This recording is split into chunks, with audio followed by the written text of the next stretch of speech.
Don't forget to like and subscribe to BLFXE for more awesome content. Join the family and let's grow together. In our world, scent is everything. It is not just identity, it is law. It is politics. It is survival. It decides who rises and who disappears without record. Before a wolf is judged by strength, intelligence, or even loyalty, they are judged by scent compatibility. Packs form alliances based on it. Mates are chosen by it. Wars are prevented or started because of it. We are not taught to question scent. We are taught to obey it. And then there was me. No scent. Not weak. Not faint. Not blocked. Nothing. The absence of scent is not normal. It is not natural. It is not even considered a variation. It is considered an error, a defect, a warning sign from nature itself. I learned that truth before I learned how to properly shift forms. The first healer who checked me after birth went silent for a long time.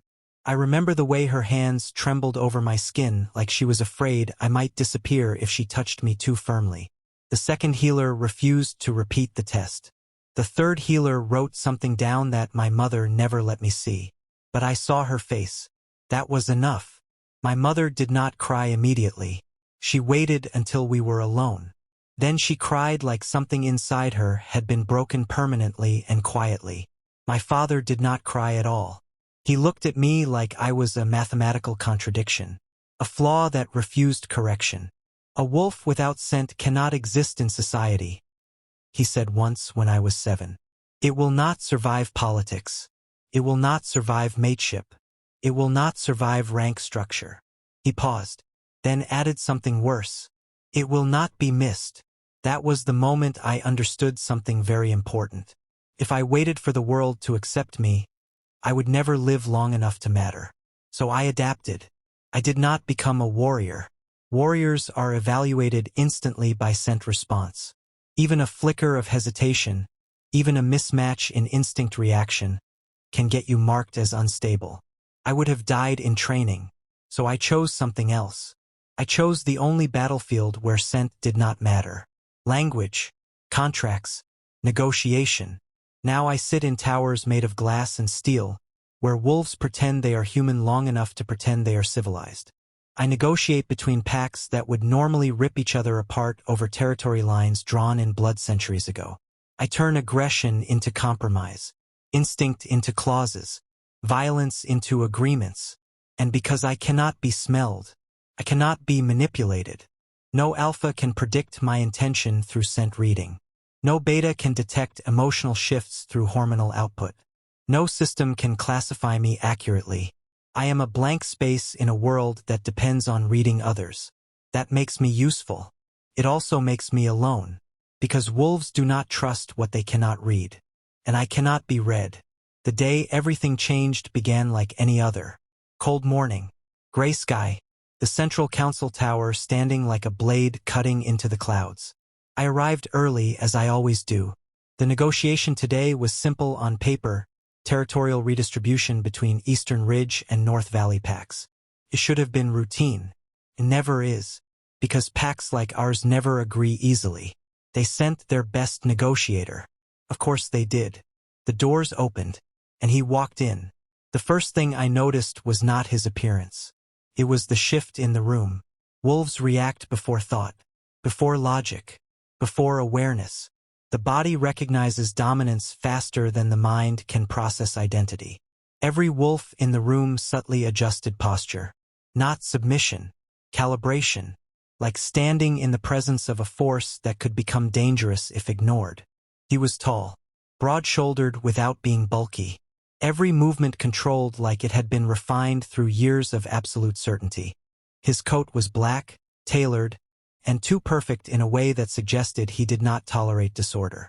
But it was his eyes that made the room tighten. Cold, measuring, not emotional, not warm, not reactive, evaluating everything like it already belonged in categories only he understood. He stopped when he saw me, not just glanced. Stopped. That alone was unusual. Then something shifted in his expression. A microchange, barely visible. But I noticed it because I notice everything. Confusion, then focus, then something like irritation. He leaned slightly toward his assistant and spoke low enough that only enhanced hearing wolves could catch it. But I caught it. Why can't I smell him? Silence spread inside me. So it wasn't just me.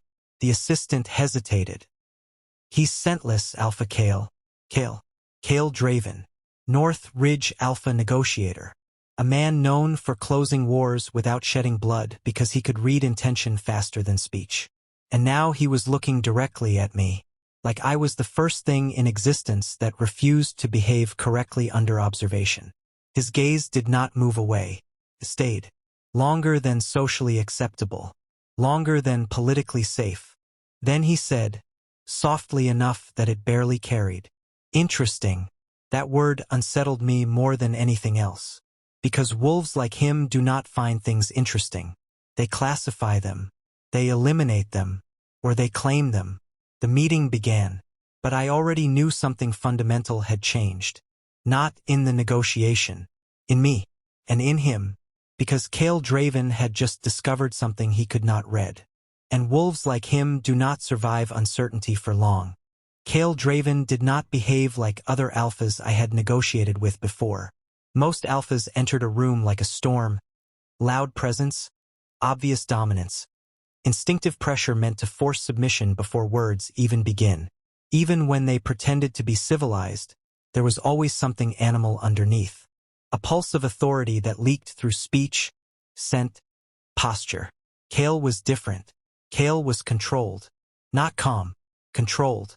There is a difference, and I noticed it immediately. Control is not peace. Control is restraint applied over something that wants to break free. And I could feel that restraint every time his eyes landed on me. The negotiation started like any other. Papers laid out. Territory maps projected onto the glass table. Assistants shifting quietly in the background like shadows trained not to exist. But Kael wasn't looking at the maps. He was looking at me. Not casually. Not occasionally. Constantly. Every time I spoke, his gaze tracked my face like he was listening to something beneath the words. Every pause I took, he studied it like it was intentional. Every shift of my posture seemed to mean something to him that it shouldn't have meant.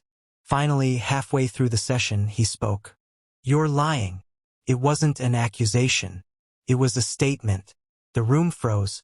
I didn't react immediately. That was important in negotiations. Never give instinct what it wants first. I met his gaze calmly.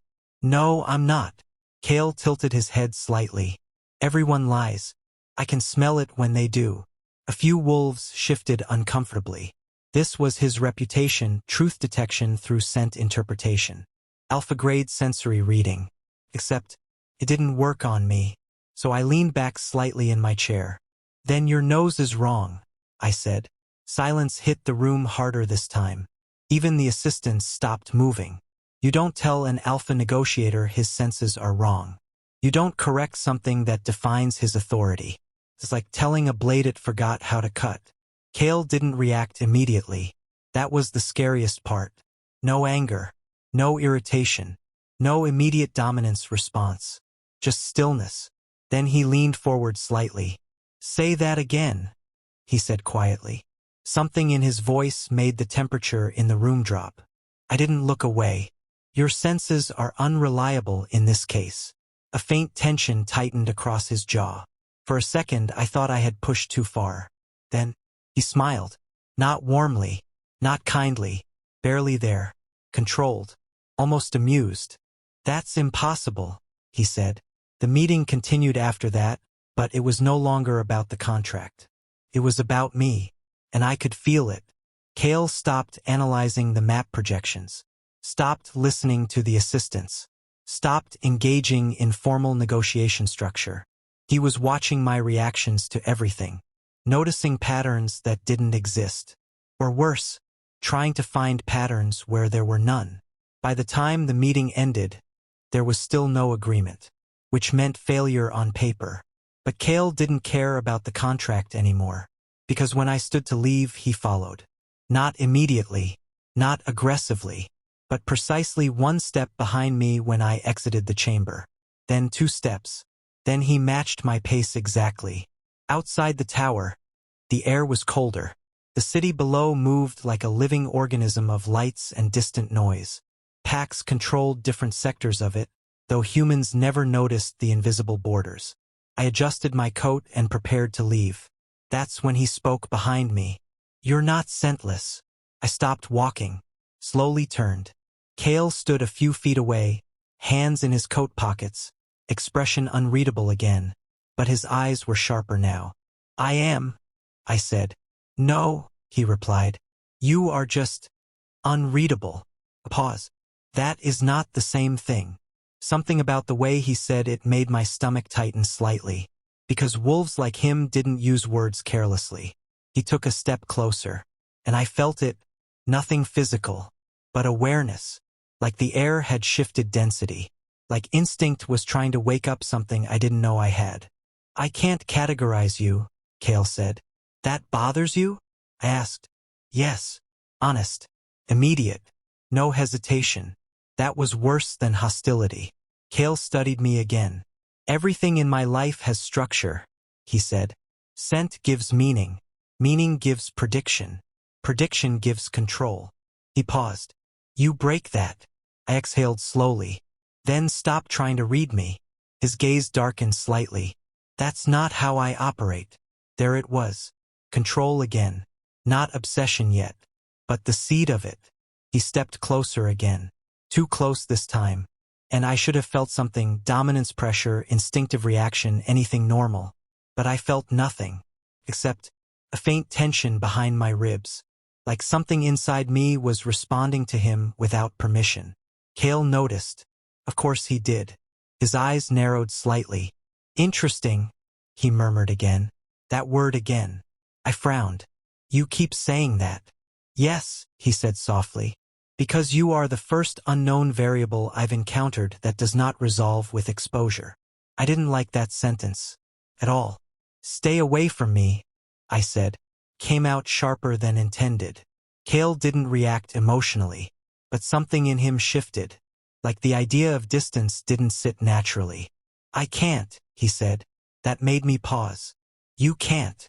"No," he said simply. "Not until I understand what you are." Then he turned and left. No dramatic exit. No threat. Just certainty. And somehow that was worse. Because threats end. Curiosity doesn't. And Kael Draven had just made it very clear. I was no longer a negotiation partner. I was a problem he intended to solve.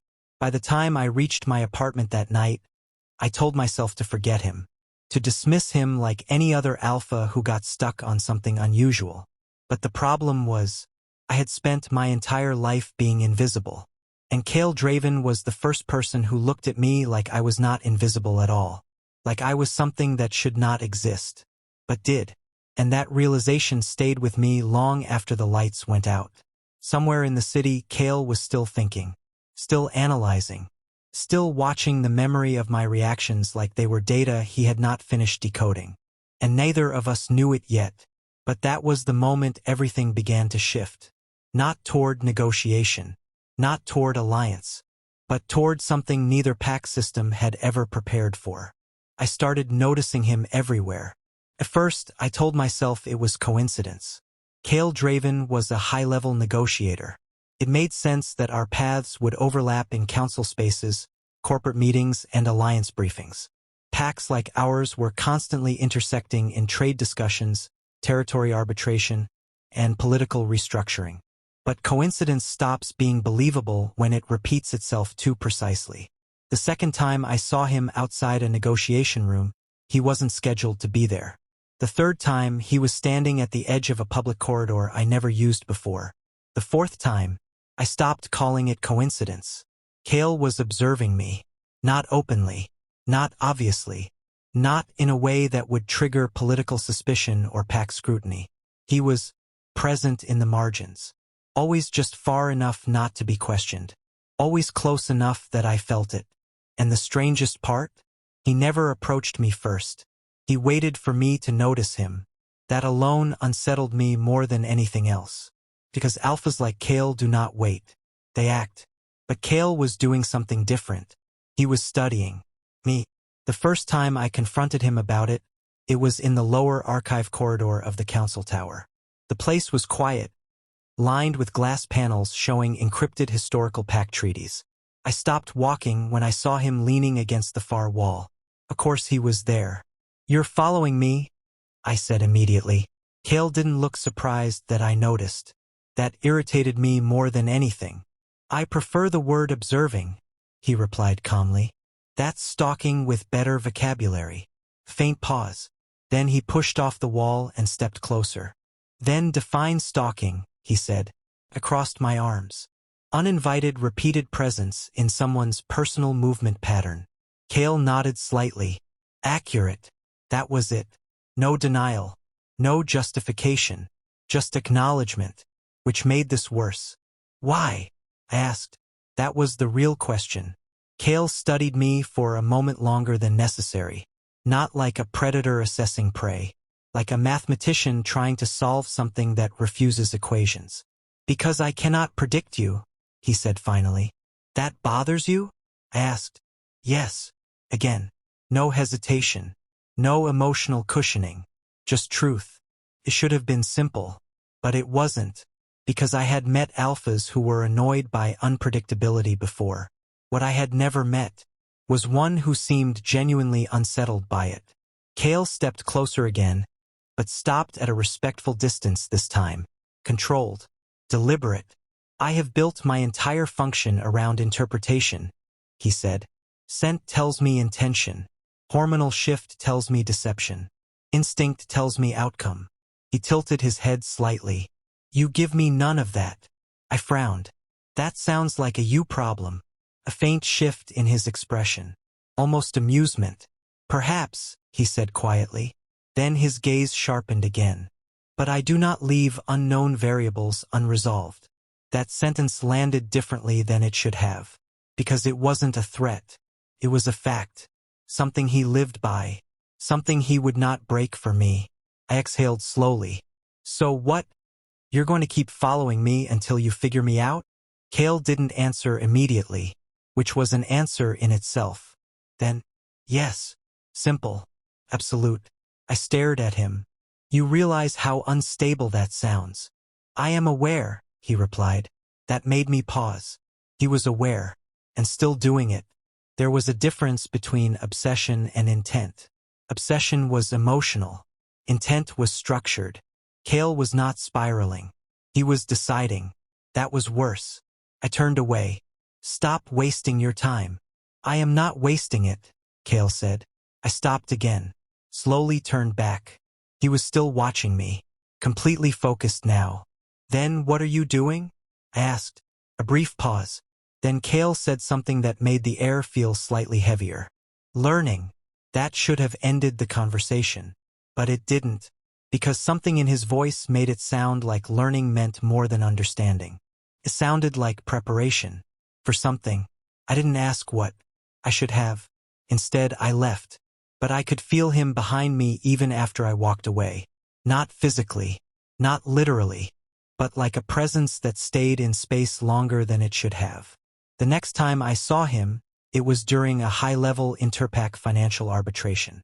I was seated at the central table when Kael entered the room. This time I noticed something different. He didn't look at anyone else first. He looked at me, and paused. Just for a fraction of a second. But it was enough. Because alphas like Kael don't pause unless something inside them has shifted. The meeting began. Arguments were exchanged. Projections displayed. Contracts rewritten in real time.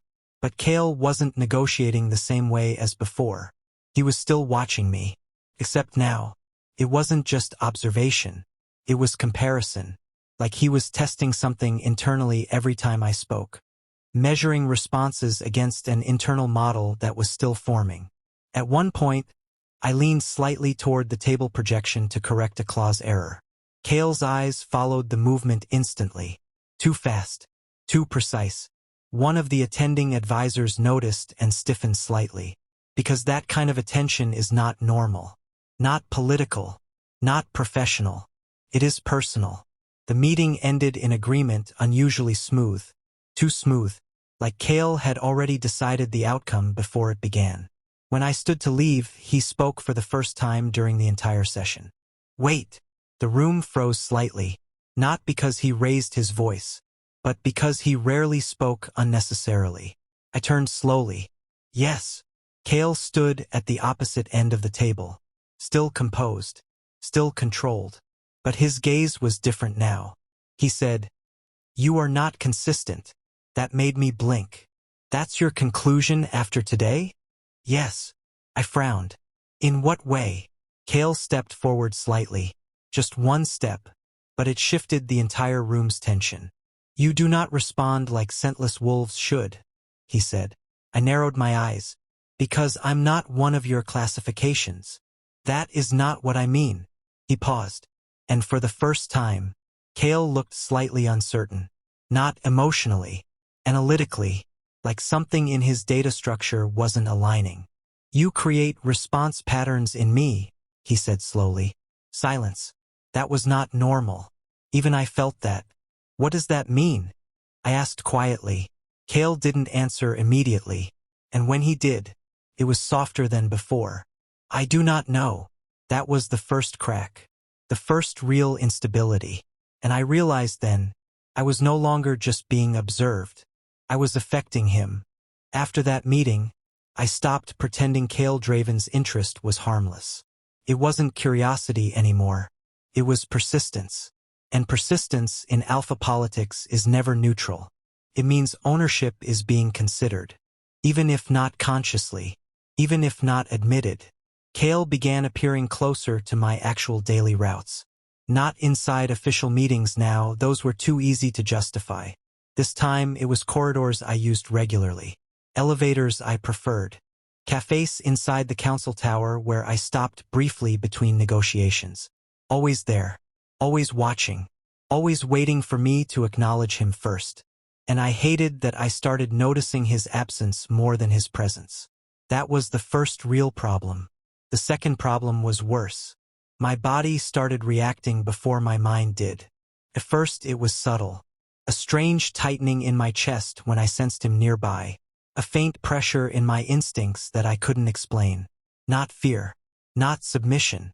Something closer to awareness. Like something in me was listening for him. I dismissed it as stress. Until the day everything changed. It happened in a private negotiation room reserved for high-tier interpack contracts. Kael was already there when I entered. Of course he was. He was standing by the glass wall, hands in his coat pockets, looking out at the city below like he owned the concept of distance itself. "You're early," I said flatly. "I was already here," he replied. That irritated me more than it should have. "You're not part of this negotiation." Kael turned slowly. "I am now." Simple. Final. No explanation offered. I exhaled sharply and stepped toward the table. This isn't a personal space. Kael tilted his head slightly. Everything between us is becoming personal whether you accept it or not. That made me pause. Something about the certainty in his tone wasn't arrogance. It was observation, like he was reporting a process already underway. I looked at him directly. "What do you want from me?" Kael didn't answer immediately. That was becoming his pattern. When he didn't answer quickly, it meant he was choosing words carefully. Not emotionally. Strategically. Finally, he said, "Clarity. That's vague." "It is the only accurate word." I frowned. "Clarify what?" Kael stepped away from the window. Slow. Measured. Each step controlled like he was resisting instinctive acceleration. "You do not behave like a scentless wolf," he said. "I've been over this." "No," he interrupted, sharper than before. "You misunderstand." He stopped a few feet away. Too close again. Always too close.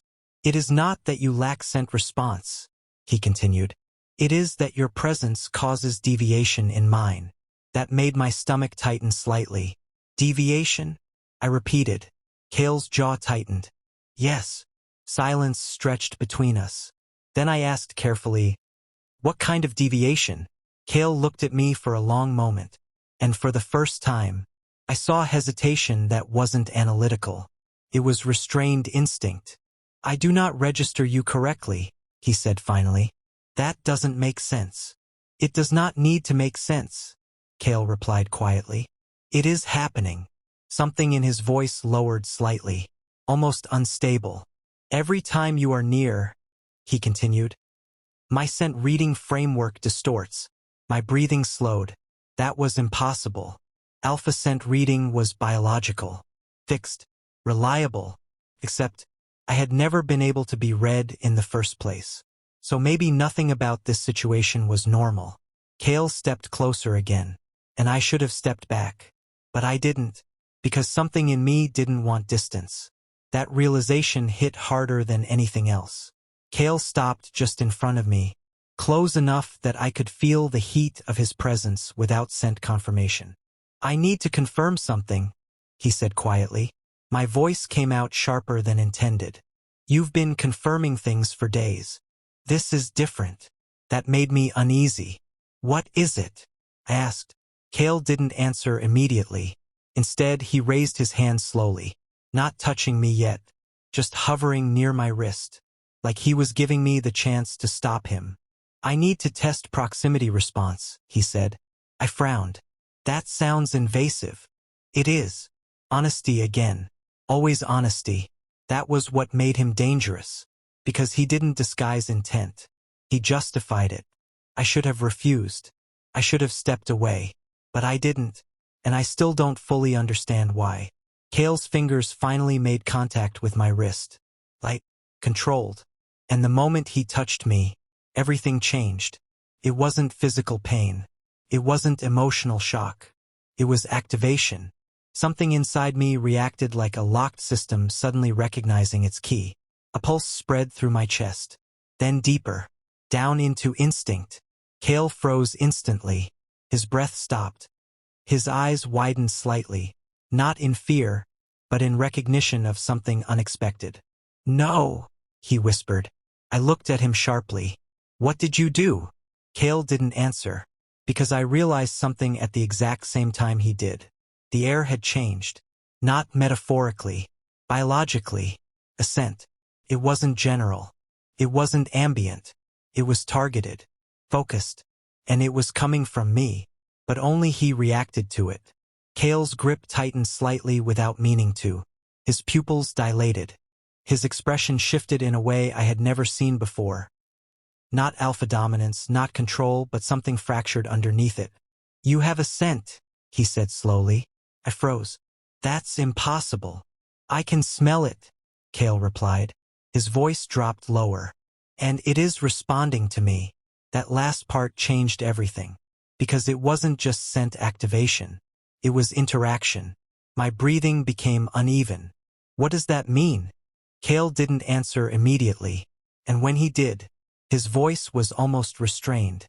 It means, he said quietly, you are not scentless. A pause. Then, and I did not awaken it randomly. My heart slowed. What are you saying? Kael looked at me directly now. And for the first time since I met him, his certainty cracked slightly. I think your scent responds to me. Silence. Heavy. Impossible. Then I whispered, that's not how biology works. Kael stepped slightly closer, and the air between us pulsed again. It is not supposed to, he said. A pause. Then, quieter. But it is. My mind struggled to process it. Because if what he said was true, then I wasn't scentless. I was dormant, hidden, locked. And Kael was the trigger, the key, the anomaly. And in that moment, I understood something I wasn't ready for. This wasn't just negotiation anymore. This wasn't curiosity. This was awakening something that had been buried for a reason. A dangerous reason. Kael finally released my wrist slowly, like letting go of something unstable. But the space between us did not return to normal. It stayed altered, charged, alive. Kael looked at me one more time, and said quietly, we are going to have a problem. I swallowed. I think we already do. And for the first time, he didn't argue. After that moment, nothing returned to normal. Not even close. Because normal implied stability. And whatever was happening between Kael Draven and me had stopped being stable the moment my body responded to his touch. I tried to ignore it at first. I told myself it was stress, hallucination, psychological misinterpretation, anything rational. But wolves don't build societies on rationality alone. They build it on scent. And mine had changed. Subtly at first. Like something buried deep beneath skin was beginning to breathe again. I noticed it most in quiet moments. When I was alone in my apartment. When there was no distraction. No negotiation tables. No political tension. Just silence. That was when I felt it. A faint presence inside me that wasn't there before. Not a voice. Not a thought. Pressure. Like something locked had begun to loosen. And every time I thought about Kael, it reacted. That terrified me more than anything else. Because Kael wasn't just affecting my external life anymore. He was affecting my biology. The next time I saw him, it wasn't planned. He was already waiting outside the council archive wing when I arrived. Of course he was. Kael had stopped pretending this was coincidence days ago. Now it was intention. "You're late," he said when he saw me. "I didn't know I had an appointment with you." "You didn't," he replied. "But you were always going to come here." That made me pause. That's not how schedules work. Kael tilted his head slightly. "It is when I understand behavioral patterns." I frowned. "You're tracking me now?" "I have been tracking you since the first meeting," he said calmly. That should have alarmed me. It did. But not in the way I expected. It wasn't fear. It was something closer to awareness. Like part of me already knew. Kael stepped closer. "I need to confirm something," he said. My voice was sharp. "You always need to confirm something. This is different." Something in his tone made me still. I sighed. "What?" Kael didn't answer immediately. Instead, he studied me. Longer than usual. Like he was looking for something beneath my skin. Then he said, "Your file does not exist in any full archive system." I frowned. "What does that mean?" "It means," Kael said slowly, "someone erased your classification." My stomach tightened. "That's impossible." "It happened." Silence stretched between us. Then I said quietly, "Why would anyone erase me? I'm not important enough for that." Kael's eyes sharpened slightly. "That is incorrect," he said. The certainty in his voice unsettled me. "Explain," I demanded. Kael stepped closer. Too close again. Always too close. "There are records," he said. "Fragmented. Old pack data that survived deletion cycles." He paused. Then added, "There was a bloodline that could not be read by scent systems." My breathing slowed. "That sounds like what I am." Kael's expression darkened slightly. "It is not just what you are," he said quietly. "It is what your lineage was classified as." My chest tightened. "What do you mean was?" Kael looked at me directly. And for the first time, there was hesitation. Not analytical. Historical. "Because they were erased," he said. A pause. Then, "Not by accident." Silence hit the room heavier than anything before it. I whispered, "Why?" Kael's voice lowered. "Because when your kind awakened their scent response," he said. "It did not behave like normal wolves." My throat felt dry. "What did it do?" Kael exhaled slowly. "It created irreversible bond attraction in alphas." That sentence hit wrong. Deep wrong. Like instinct rejecting logic. "That's not possible," I said immediately. "It is documented," Kael replied. I shook my head. "That sounds like superstition." Kael stepped closer again. And I felt it again. That pull. Not physical. Not emotional. Biological. "This is why you are dangerous," he said quietly. My voice dropped. "I'm not dangerous." Kael's gaze sharpened. "You are to systems that rely on control." That word again. Control. Everything in Kael's world came back to control. And I was something that disrupted it. I stepped back slightly. "What does this have to do with me?" Kael paused. Then said something that made my entire body go still. "Because your scent is not just returning." A pause. "It is learning." My breath caught. "Learning what?" Kael looked at me like he wasn't sure he should answer. Then he did. "Me." The silence that followed felt wrong. Too heavy. Too alive. I took another step back. That's not how biology works, I said again. But even as I said it, my body didn't fully believe it anymore. Because I had felt it. The reaction. The pull. The shift. Kael stepped forward again, matching my distance without crossing it. Your lineage was called cursed, he said. Not because it harmed others. A pause. But because it could not be controlled once activated. My voice dropped. Controlled by who? Kael didn't hesitate. Alphas. That word landed like a verdict. I stared at him. So what are you saying? I asked quietly. Kael's expression softened slightly. Not emotionally. Carefully. I am saying, he said, that I may have triggered something that was never meant to reawaken. A pause. Then, and now it is responding to me. My chest tightened. That's not possible, I whispered again. But this time, it didn't sound certain. Kael noticed. Of course he did. He always noticed. Then something shifted outside the archive corridor. Footsteps. Multiple. Heavy. Kael's head turned instantly. His expression changed. Sharp. Alert. Danger recognition. I frowned. What is it?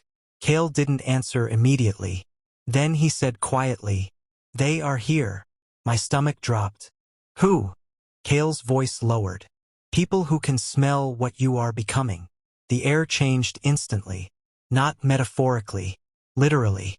Like the building itself had become aware. Kael stepped closer to me again. This time not for study. Not for testing. For positioning. Protection. Stay behind me, he said. I looked at him. No. His eyes flicked to mine. That was the first time I saw something like urgency in him. Not dominance. Not control.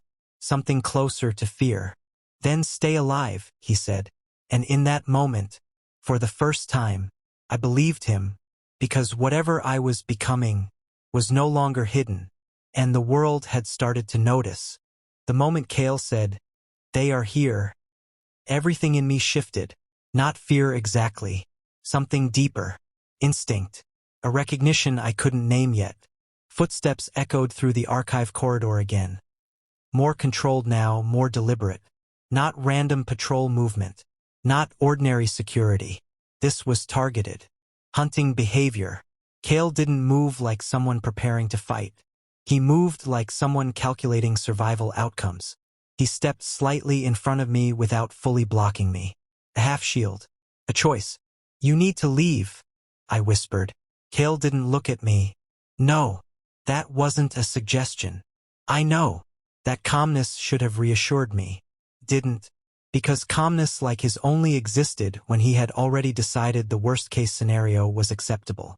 The footsteps stopped at the end of the corridor. 3 figures. Council enforcement markings. But wrong. Their sense signatures, what I could normally not perceive but somehow felt now, were sharp, aggressive, layered with chemical masking agents designed to confuse detection. They weren't here to negotiate. They were here to extract. Or erase. One of them stepped forward. Kael Draven, the voice said. Step aside from the asset. Asset. That word hit me wrong. Kael finally spoke, voice flat. You're referring to a person. Silence. Then the same voice. We are referring to a classified anomaly. Kael tilted his head slightly. Incorrect classification. A pause. Then the figure's attention shifted slightly toward me. And I felt it. Pressure. Not scent. Not instinct. Recognition. Like something inside me reacted before I understood why. My chest tightened sharply. Kael noticed instantly. Of course he did. His voice dropped slightly. Don't engage them, he said quietly to me. I'm not engaging anything, I whispered back. But my body disagreed. Because something under my skin was waking faster now. The air around me felt thinner. Like reality itself was adjusting. The enforcement unit stepped closer. Subject exhibits activation signs, one of them said. Kael's jaw tightened. You triggered it, he said without looking at me. I stared at him. I didn't do anything. That's the problem, he replied. And then, they moved. Fast. Too fast for ordinary wolves. Kael reacted instantly. The first attacker reached him, and Kael's hand struck out, stopping the movement with brutal precision. Not wild, not emotional, efficient violence. A crack of bone echoed. The corridor filled with tension. I stumbled back instinctively, and that's when it happened. Something inside me responded. Not fear, not panic. Activation. A pulse. Sharp and sudden. My vision sharpened in a way that didn't feel natural. And then, scent. It hit me fully this time. Not faint, not partial, not accidental. Mine, but layered. Deep. Wrong in the way the council feared. It spilled outward like something breaking containment. The enforcement units froze. Even Kael paused for half a second. His head turned slightly toward me. There it is, he whispered. I didn't understand, but I felt it. My presence had changed. The air around me had changed. One of the enforcement wolves stepped back. Confirmed resonance trigger, he said quickly. Containment protocol escalating. Kael moved between them and me immediately. No, he said sharply. That was not a request. That was dominance assertion. But something in the air resisted it. Because my scent was reacting to him. I felt it like a thread tightening in my chest. The more Kael stood near me, the stronger it became. The enforcement unit noticed too. That's impossible, one of them muttered. Kael's voice dropped dangerously. Leave. They didn't. Instead, they raised containment devices. And the moment they activated, pain hit my body. Not physical injury. Something internal. Like my biology was being forced into definition. I gasped. Kael turned instantly. And for the first time, his control broke slightly. Stop it, he snapped. The enforcement leader looked at him coldly. Step aside, half-blood, he said. The air froze. That word changed Kael's expression instantly. Not anger. Something colder. More dangerous. I saw it before he moved. The shift. The decision. Kael didn't hesitate. He attacked. Fast. Controlled. Devastating.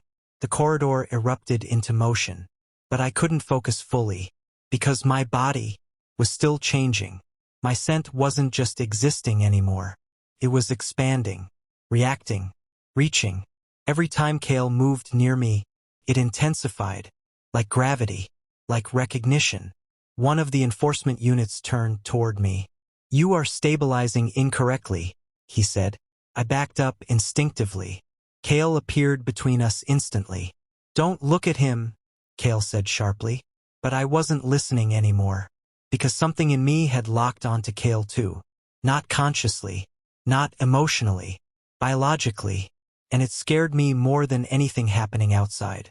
Kael's voice came closer. Stay with me, he said. That shouldn't have mattered. But it did. The enforcement unit raised a device again. And Kael reacted too late this time. A pulse of energy hit the corridor. The impact forced me back. My body slammed against the wall, and something inside me snapped fully open. Not broken. Released. Everything went quiet for a split second. Then, my scent exploded outward. Not metaphorically. The air itself felt like it changed density. Kael froze completely. His breathing stopped. No, he whispered. I looked at him, disoriented. What did I do? But I already knew something was different. Because Kael wasn't looking at the enemies anymore. He was looking at me, like I had just rewritten something fundamental. The enforcement units stumbled back. One of them spoke urgently. Full cursed line awakening confirmed. Abort extraction. Kael's voice cut through instantly. No one touches him. The authority in it wasn't just alpha dominance. It was something else now. Something aligned. Something responding. And then, Kael looked at me directly, and I felt it. The connection. Stronger than before. Unavoidable now. I told you, he said quietly, voice strained. You are not scentless. I swallowed. What am I then? Kael stepped closer slowly, carefully, like approaching something unstable and sacred at the same time. You are awakening, he said. A pause. Then softer. And I am the trigger. The words landed heavily, because I understood then, this wasn't just about politics anymore. Not about packs. Not about classification. Something inside me had chosen a direction, and Kael Draven was at the center of it. Outside, alarms began to echo through the council structure. The hunt had officially escalated, and for the first time in my life, I was no longer invisible. We ran. That was the only word for it, even if it didn't feel like running in the normal sense anymore. Felt like collapse. Like the world behind us had cracked open and decided we were no longer allowed to exist inside it. Alarms screamed through the council tower, deep, layered sirens designed for pack-level emergencies. The kind that meant traitor, anomaly, or war. We were all three now, depending on who was defining it. Kael didn't let go of my wrist as we moved through the emergency exit corridors. His grip wasn't forceful, it was anchored, controlled. Like if he released me for even a second, the situation would spiral beyond recovery. And maybe it already had. Behind us, footsteps echoed again. Enforcement units regrouping. They're coordinating containment, I said between breaths. Kael didn't look back. I know. You're acting like this is normal, I snapped. It is not normal, he replied immediately. It is predictable. That made me stare at him while we moved. Predictable, as if being hunted by your own governing system was just another variable in his mind. We turned sharply into a side maintenance corridor. Dim lighting, industrial scent masking agents in the air meant to confuse tracking. Kael finally slowed. Not stopped. Never stopped. Just recalculated. His hand still held mine. That was when I noticed it properly. The contact wasn't just physical anymore. It was active. Every second we stayed in proximity, something between us responded. Pressure under my skin. Pull in my chest. Like my body had begun recognizing him as a constant variable. And Kael was breathing slightly differently too. Controlled, yes, but tighter. Like he was resisting something internal. I pulled my wrist slightly. Let go. Kael didn't immediately respond. That silence alone made me uneasy. Then he said, "No." Simple. Final. I frowned. "That's not an answer." "It is," he said quietly. "For what's happening." I stepped closer instead of pulling away this time. "What is happening?" Kael's eyes flickered to mine. For the first time since I met him, he looked tired. Not physically. Strategically. Like something he had calculated for years had just stopped obeying rules. "You are not stabilizing," he said. "I feel fine." "That is incorrect." I exhaled sharply. "You don't get to define my condition." Kael stepped closer again, lowering his voice. "I am not defining it," he said. "I am observing it." A pause. Then, "And I am also being affected by it." That made me still. "You?" I said slowly. Kael's jaw tightened slightly. "Yes." Silence stretched between us. Far away, the alarms shifted tone, search pattern escalation. They were narrowing zones. We didn't have long. Kael finally released my wrist. But instead of stepping away, he did something I didn't expect. He raised his hand slightly. And then, he removed a small internal identification device from his coat. Council issued. Alpha-level clearance tag. My eyes narrowed. "What are you doing?" Kael didn't answer immediately. Then, he crushed it in his hand. The device sparked once before going dark. I stared at him. "You just erased your clearance." "Yes," he said calmly. "That's political suicide." "Yes." I blinked. "Why?" Kael finally looked at me fully, and what I saw in his expression wasn't hesitation. It was decision. "I cannot protect you while still belonging to them," he said. My breath slowed. "That's not protection," I said quietly. "That's exile." Kael tilted his head slightly. "Then we agree on terminology." That irritated me more than it should have. "You're acting like this is logical," I said. "It is," he replied. I stepped closer. "You're abandoning your pack." Kael's gaze sharpened slightly. "I am abandoning a system that intends to erase you," he corrected. That sentence landed heavier than it should have. Because he didn't say us. He said you. And that mattered. I studied him carefully. You're risking everything for me. Kael didn't hesitate. Yes. That honesty again. No emotional dressing. No manipulation. Just fact. It made something uncomfortable twist in my chest. You don't even fully know what I am, I said. Kael stepped closer again. Now there was barely space between us. I know enough, he said, that I am destabilizing your system. A pause. And you are destabilizing mine. That should have been absurd. But it wasn't, because I felt it too. The constant pull. The reaction loops. The way my body responded when he was close. Kael exhaled slowly, then said something I wasn't prepared for. I am not fully wolf. I froze slightly. You've said that. I did not explain it fully. That got my attention. Kael's gaze darkened slightly. My mother was human, he said. Silence. Not dramatic. Not emotional. Just heavy. I blinked. That's illegal in 3 major packs. Yes, he replied. And you're still alive. Yes. That part didn't need explanation. Alphas like Kael don't survive that kind of origin without becoming something else entirely. Kael continued quietly. My existence was classified as stable only because I learned control early. A pause. But control is no longer functioning normally. My throat tightened slightly. Because of me. Kael looked at me directly. Yes. That was the first time he admitted causation that clearly. Not influence. Not correlation. Causation. My scent reaction was affecting him. And his presence was affecting me. That realization made my chest feel too tight. Far behind us, footsteps echoed again. Closer this time. Kael turned slightly. They are tracking residual activation, he said. I frowned. Residual what? Your scent event, he replied. My stomach tightened. So what now? I asked quietly. Kael turned back to me. And for the first time, his voice lowered into something almost unreadable. Now, he said. We stop running separately. I stared at him. What does that mean? Kael stepped closer again.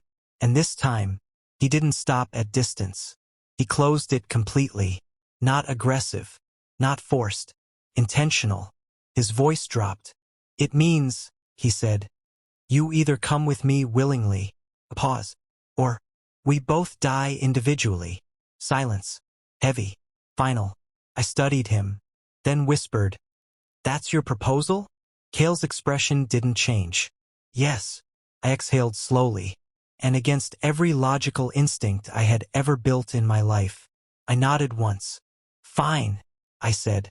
Kael's eyes flickered slightly. Not surprise. Adjustment. Good, he said quietly. Behind us, alarms intensified. But Kael didn't move immediately. Instead, he looked at me one last time and said something quieter. This will not be survival as you know it. I met his gaze. Neither was my life before you, I replied. That was the moment everything locked in. Not romance. Not trust. Something more dangerous. Alignment. And as we turned into the unknown corridors beyond council jurisdiction, I realized something terrifying.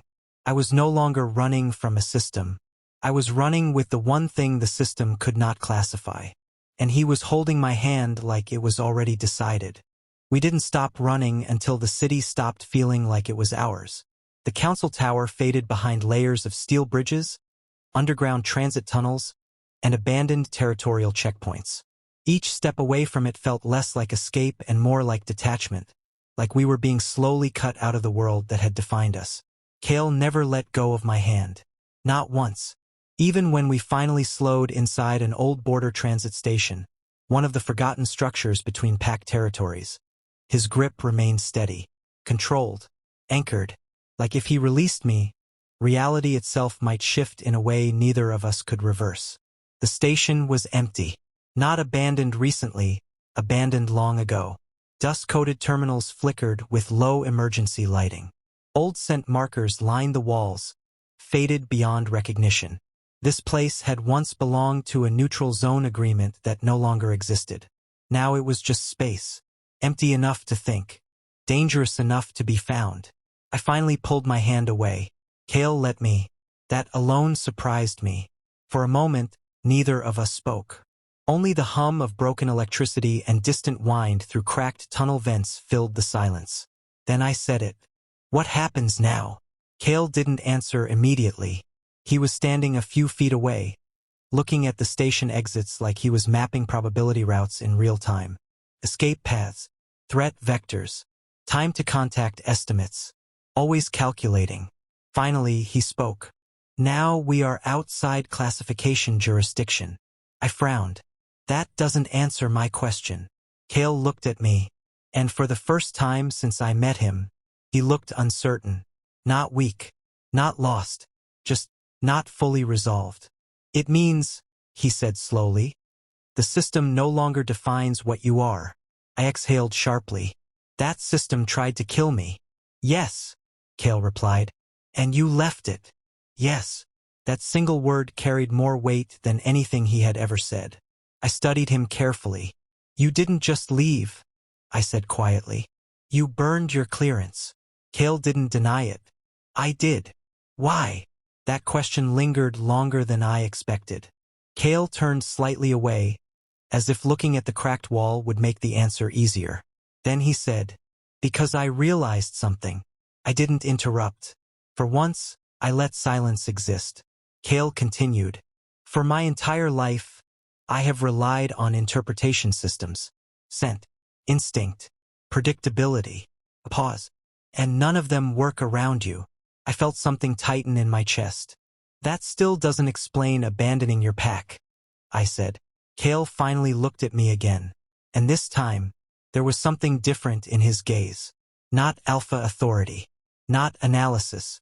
Something closer to admission. Because, he said quietly, you are not just unreadable. A pause. You are altering how I read everything else. Silence hit the station harder than sound ever could. I didn't respond immediately, because I understood that sentence in a way I didn't want to. Kael was not describing fascination anymore. He was describing restructuring. Fundamental cognitive change. Dangerous. Irreversible. Before I could respond, the air shifted. Subtle, but unmistakable. Kael noticed instantly. His posture changed. Someone is close, he said. My stomach tightened. Counsel? No, Kael replied. That answer was worse, because it meant something else had followed us. Something not bound by jurisdiction anymore. Kael stepped slightly in front of me again. Not protective this time. Prepared. I need you to understand something, he said quietly. I frowned. Now?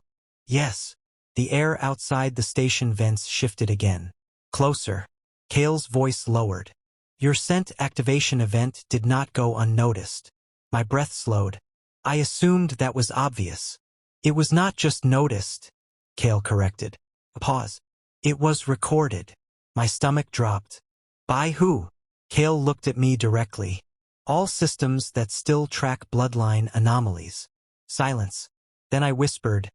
So this isn't over. Kael's expression tightened slightly. No, he said. And then, footsteps echoed outside the station entrance. Multiple. Controlled. Coordinated. Kael exhaled slowly. They found us faster than expected, he said. I looked at him. What do we do? Kael turned fully toward me. And for the first time, there was no hesitation in him. Only decision. We stop running. That didn't sound like survival. That sounded like confrontation. I frowned. That's not a plan. It is the only remaining one, Kael replied. The footsteps stopped outside the entrance. A voice echoed. Kael Draven. Cold. Official. We have authorization to retrieve the anomaly. Kael's jaw tightened.